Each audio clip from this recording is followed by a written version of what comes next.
projecteur sur une initiative nationale qui essaie de mettre de la vie dans les centres-bourgs. Soyez les bienvenus. Carnet de campagne, le journal des solutions. Nul n'est touriste en son pays, quelle erreur. Voici une idée formidable pour visiter une ville ou un village en France, pour y ajouter un intérêt.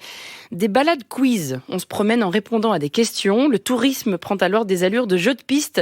Et les enfants, notamment, sont tout de suite beaucoup plus motivés pour se promener. Je passe un coup de fil à une entreprise qui propose des parcours aux offices de tourisme et aux mairies. Elle s'appelle Au fil de nos histoires. Bonjour Isabelle Martin. Bonjour. Vous êtes la fondatrice de cette petite entreprise. Racontez-nous comment ça marche, vos balades quiz. Comment ça marche ? En fait, les offices du tourisme ou les mairies vont nous contacter parce qu'ils souhaitent valoriser leur centre-ville, village ou centre-bourg.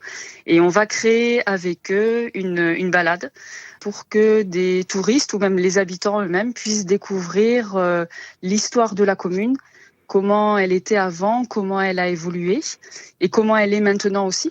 Et le but, c'est vraiment de donner envie aux participants de connaître mieux la ville et d'avoir envie d'y rester. Alors ça marche avec un QR code et l'avantage, c'est qu'il n'y a pas d'horaire. On se lance quand on veut dans la balade. C'est exactement ça. On a voulu vraiment proposer une balade qui soit la plus simple possible, mais dans le bon sens du terme. Simple à mettre en place pour les institutionnels, donc office du tourisme et mairie, et simple aussi au niveau de l'utilisation. Alors là, au niveau de l'utilisation, en fait, il faut juste scanner un QR code présent sur une affiche qui est visible depuis la rue. On n'a pas à rentrer dans un office du tourisme ou une mairie, parce qu'il y a des horaires d'ouverture et des fois, ça peut être contraignant. On scanne juste avec son propre smartphone le QR code et on part faire la balade. On arrive directement sur le quiz. On n'a pas d'application à télécharger, on ne met pas les données de géolocalisation, on n'a pas de données personnelles non plus à rentrer.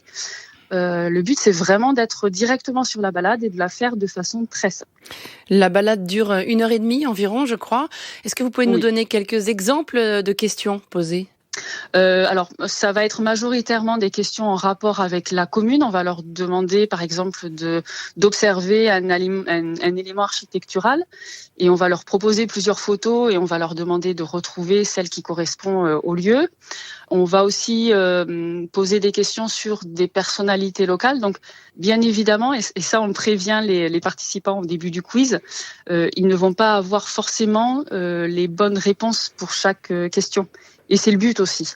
Et ensuite, on va aussi mêler des questions d'ordre plus général. Par exemple, on va passer devant une école, on va en profiter pour demander aux personnes de retrouver la photo qui présente Jules Ferry. Oui. Et on va mettre d'autres photos de personnalités. Il y a Victor Hugo notamment dans les photos, j'ai vu.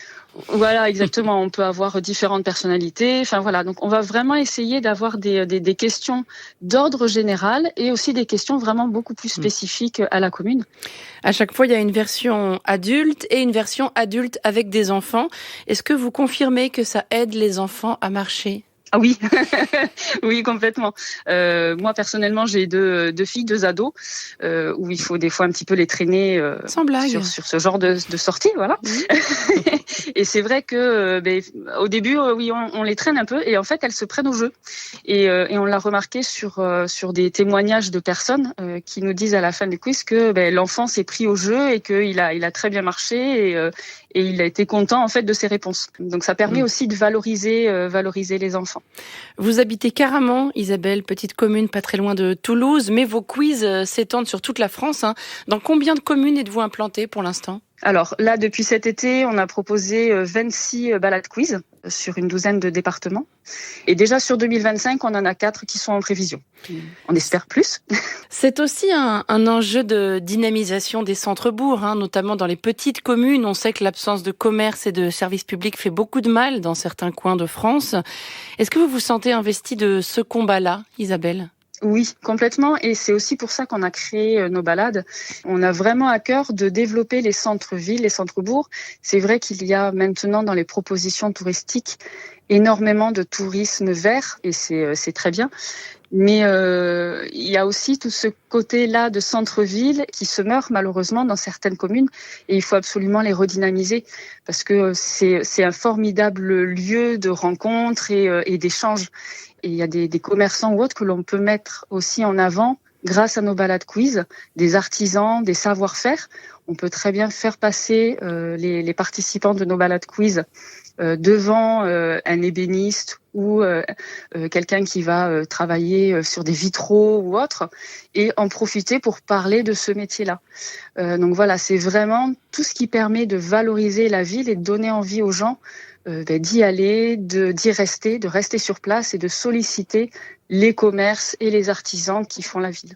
Voilà, on trouvera évidemment une carte de France avec toutes les balades quiz disponibles sur votre site. Ça s'appelle Au fil de nos histoires.